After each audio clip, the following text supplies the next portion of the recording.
Well, I have a lot of things up on my table that I want to show you what it's like in the ancient time. And this right here was not only used for a bowl, it was used for a ceremony, but it was also used for money. So the abalone shell, especially to the Shuma, especially to the coastal Native American, this was our greatest trading resource. Now this only is from the West Coast, but guess where it's been found? On the East Coast. And some of the tribes there have little pieces of abalone.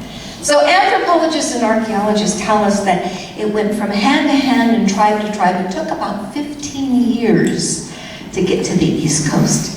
So this is our abalone, and this was a very important part of our culture. And you know, we ate lots of things that tasted like chicken. Who here likes chicken? If you like chicken, you would have survived, okay? Because, you know, turkey, you know, tastes like chicken, right? And rabbit tastes like chicken, so that's good. And also, where is my little creature? Yes, rattlesnakes taste like chicken. Actually, my grandfather used to catch them, and I ate rattlesnake before.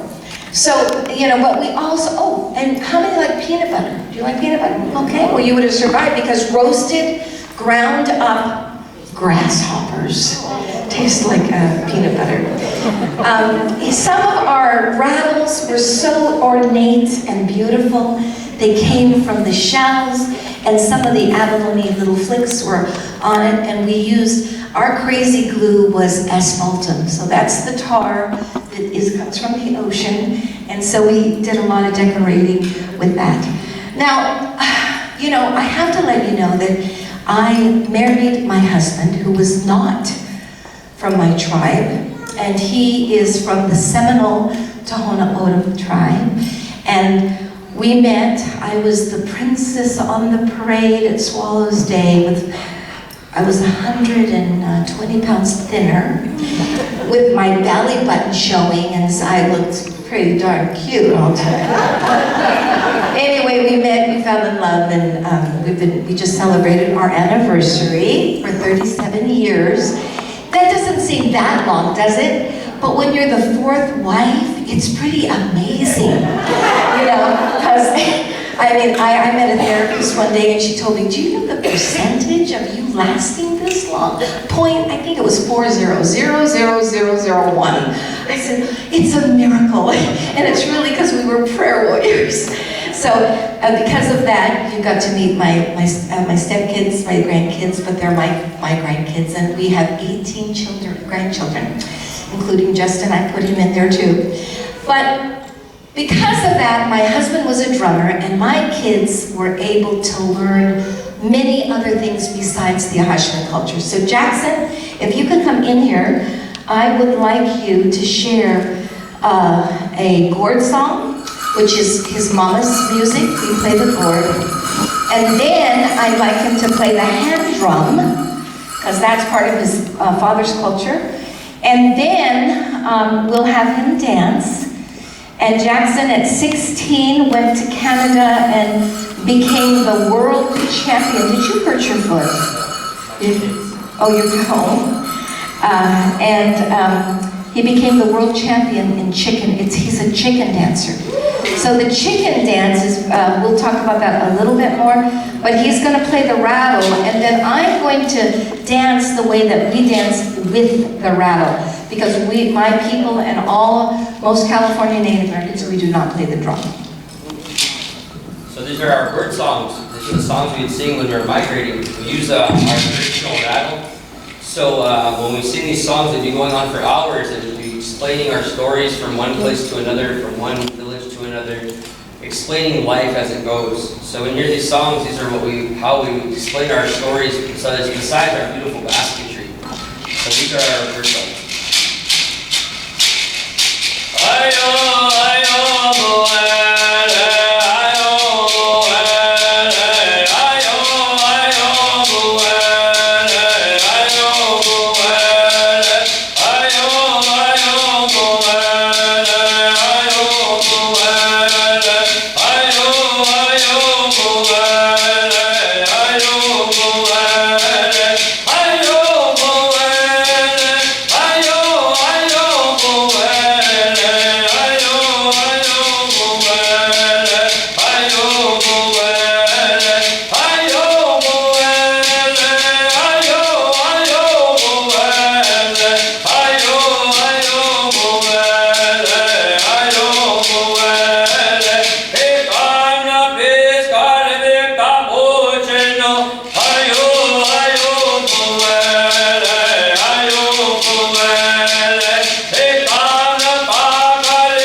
He's like one of what we would call like a trader, because he's gone across the nation, dancing at all the powwows. He's met family. He's been adopted by so many families, and then what happens to his family is like he'll come and he'll say, "Mom, I'm bringing the drum down. We're coming down for this powwow or that powwow." And we've got Indian men all over our floor. And I'll say, "Take that pillow, you got this one, you sleep here. We're making stew." We're taking care of the families that took care of my son. Our home, even though we just sold it recently, was a beautiful home. And no one ever knocked on my door. They just would open the door and say, "Auntie." And I remember my son Eric would say, "I never know who's living here. I never know who's going to come through the door." And I go, "Well, that's our open door policy." But he's, he's had a beautiful life, and he's been gifted songs. You know, for somebody to sing a song and say, "I want you to sing it," that's a real gift. And that's what people have done to Jackson. So I'm really proud of him. He has 4 children and another one on the way. Always important to keep our tribe strong. So this is another instrument I came across from my auntie's family, from the Navajoy side, from Oklahoma. The late Dr. Navajoy, which was my auntie's father, late father, was a very special human being to all of us in Indian country, because he traveled through this wonderful instrument, the flute. And it was given to us by learning, seeing, watching my older cousins and my uncles all play. Sooner or later you get to pick it up, but it wasn't for me to pick up first, which was my brother's right. My brother was the first one in our family for my siblings to get the right to play this beautiful instrument. And when it's so on, he kind of got into sports, and he said, "Here, little brother, I want you to play now." Taught me a few notes, and 25 years later, we're here. So this is it's a great instrument to bring yourself into a calm, cool, collected environment within yourself. Can I say something about Dr. Tate Navajoy? He was the first Native American to ever play at Carnegie Hall. So if you want to Google it. He was also knighted by the Queen of England as well. Yes, and he was invited to go to England. He was also a master watercolor artist. So if you Google Dr. Tate Navajoy, you could read a little bit more about him. Yeah, you'll also see a lot of information about this wonderful instrument. So I'm just going to play a little bit of something.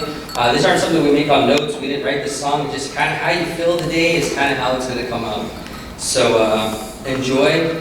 It's just going to bring you to hopefully the place that you started at when we were born in this world, in the purest form. So this is our flute from California.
drum song, and you want to explain that a little bit. Yeah. So like my brother was saying is that this is a part of my father's people, which is the drums. My mother's people and my father's people are from two separate sides of the country. One's from Orange County, Florida, and one's from Orange County, California. Technically, yes. So it's funny that I come from Orange County. And my father I was raised around, of course, all this wonderful, beautiful heritage and culture. But one thing I picked up on was the heartbeat. And it comes through every instrument. There's a rhythm, there's a tempo. But this instrument specifically speaks to me the best when it comes to who I am as an individual because it's carried me so far. My wife's family is from northern Saskatchewan, which is from Acjachemen First Nations, which is a Cree country. And they play this bititiwin, this round, it's called a small hand drum, but they call it the round dance. Bititiwin means the round dance people. And these round dance songs are sung to imitate the very first sound you've ever heard in your life, which is your mother's heartbeat in the womb. And the spirit that comes through this drum comes alive when it comes to me, because we make it alive. We imitate that sound of your heartbeat so that way you will feel the spirituality of your mother, because without our mothers, we wouldn't be sitting here today. So these songs, they honor the women, because women are the life givers. They are everything, which is what our ceremonies usually are all for, to provide life. So with this life being said, is that my wife is a wonderful, beautiful woman. So every so often, I kind of think, how do I make my wife fall in love with me all over again? And it kind of comes back to this drum, because my spirit can speak through songs. I'm a very strong song maker. So I'm going to sing you a little bit what we sing with the round dance, to heal the spirit, to let people know how we feel. So this is just a song how I felt at the time I made for my wife. And it's just to explain how much I really love who we are as a couple, as a family member, and as a Native American person in general, just as an Indigenous person. So this is just a little song. And sometimes these songs will be sung for happy times, for memorials, for even love songs, like what I'm about to sing you right now. To show you how much appreciation we have for this drum. It's came a long way. And so have we as Native people. So this is just a small song that we can make, and a lot of them are sung for, a lot of songs are very old. But as we go, we adapt. So when I hear a good little sound, I kind of, how's it gonna sound? This is a song I made for my wife.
So as we adapt, we kind of bring in this powwow. There's never been a powwow. The word powwow. But we like to say the word gapwat simoyen. Everyone try that with me. Gapwat simoyen. Yes, it's a very hard term. The word powwow is defined in a social gathering. Not just native, non-natives as well will come together and celebrate who we are. Now in the modern days, we have a beautiful regalia, as I'm wearing today, that my lovely wife made me. She took time out of her day and beat it over while I was sleeping overnight, did it for 3 months, and surprised me on Father's Day with this wonderful outfit that symbolizes who I am as an individual. So when I go to these powwows, I don't need a big old billboard on the side of the road that says, hey, this is who I am, because I'm wearing it. They know who my family design is, they know I come from a horse society, and they know where I'm from by just looking at us. Say, oh, look at, that's where exactly he's from. Look at the same family design, so he's probably part of that family. So when I go out and I carry myself to powwows, I carry myself with a very strong sense of pride. And when I come to even schools to educate youth and children, I bring my best foot forward. And today I wore my normal attire, my normal regalia that I wear at any other powwow. In fact, you know what? I still actually got my here. I went to a competing powwow, sorry about that. And yes, so these modern powwows nowadays, we get to compete. We get to try and win some money for our dancing, our singing. And when we go to powwows, it's the funnest thing you'll ever experience. It's where you're going to meet someone new. You're going to go home with either a gift or a gift of song, like I just gave you guys. You learn small things, and as those small things add up, you begin to realize, wow, I'm sitting with a lot of this knowledge. So today I'm gonna actually dance my prairie chicken dance, and I come from a society of slick style chicken dance from Blackfoot Crossing area, which is up in northern Montana in Canada. So this actual outfit and this regalia was given to me by a Blackfoot family. This isn't traditionally our Seminole way of life, but in general, it's ours now because it was given to us. It was a right that we earned. So when I dance this dance, we're symbolizing the mating dance of the courtship dance of a prairie chicken in the morning. When he's trying to find the love of his life, he's like, hey, good morning. And they're out there dancing and they're trying to get their attention. Well, we're honoring the courtship of love. We're honoring that without man and woman, there's none of us today. And we honor that way of life, of having the kinship and having a relationship and understanding we should all love everyone and we should all respect everyone. So this dance is, yes, I'm dancing for the courtship dance, but really I'm dancing for everyone to understand that we need to spread love. One love, I always say, is a great term. So when I put my outfit fully on, my regalia, I'm going to be doing on my head root, which is called the Sigas Rouge. And the Sigas Rouge symbolizes a war bonnet. Now, a war bonnet is mainly for chiefs, Ogamalgan chief or higher leaders, but this honors them.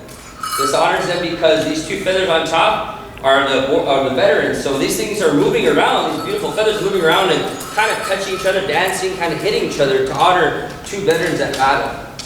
And it honors that my family has been to battle, they've seen life, they've seen death, and this is what honors it for my father, for my brothers. And so when I put this on, it makes me feel that much stronger. So when I'm dancing, I really have a good energy because you're trying to attract your mate or your love of your future love of your life. It works because I've been married for 10 years and it's been a lovely marriage. Sometimes you feel like your feathers get plucked right off your back. But with life, deservingly. Yes, with life, humor comes in so many ways. So I'm going to be playing some music here that, of course, we're getting a little technology.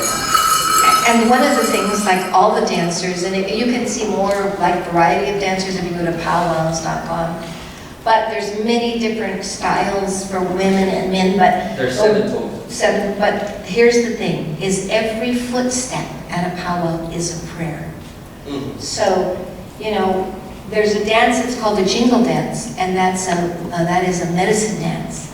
And often people would come up to some of the women and might give her a little offering of tobacco or maybe a $20 bill or something, and they would say, sweetheart, dance for me, because I know your dance can heal me. And they will dance that whole powwow for that one elder that has come up to them. So today in Jackson, you'll see his footwork. He's praying. And one of the things that we say is that dancers often pray for those that can't dance. Praying for those that are, you know, and so that's one of their prayers, are for the people that can't dance, that they're disabled in some way. And then the other for their family, their tribe, for this nation, you know, for harmony, for peace. So it's really lovely, but we'll enjoy. Sit here and enjoy. It's quite the thing to hope for when it comes to what they call it. So the song you hear is it's the beginning song of our very chicken dance. So we're coming out in the morning and we're trying to attract a female. So this is the starter dance of the very chicken. Really good version.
Thank you very much.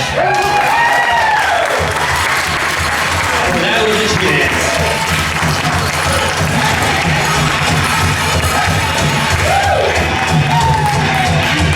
Well, I have a very special gift that I've given my son. So this symbolizes what we are doing in the next year or two, but it's my hand with an abalone shell gifting it to my son. And as you can see, he's learned and he's ready. And if you're a prayer warrior out there, pray for the transition, that he will go to the schools and love it as much as I loved it. And I'm not quite ready to give that baton yet. But within a year or so, my husband, he says, honey, aren't you ready to retire? And I go, no, I think I want to be like one of our elders that was a storyteller. And she told her story, and then she passed away. And my husband said, no, you're not going to do it that way. So all of my children, fortunately, are very, they're singers and dancers and storytellers, and we're going to continue our story. And here is the thing that I think is so important. I remember 7 years when I started my storytelling, a little boy with blonde hair and blue eyes came up to me, and this is what he said. Miss Jackie, it's so cool to be an Indian. I'm nothing, just an American. And when he said that, I realized, oh my goodness, everybody needs to feel special. And I looked at that little boy and I said, honey, you are special. Your family is special. Your history is special.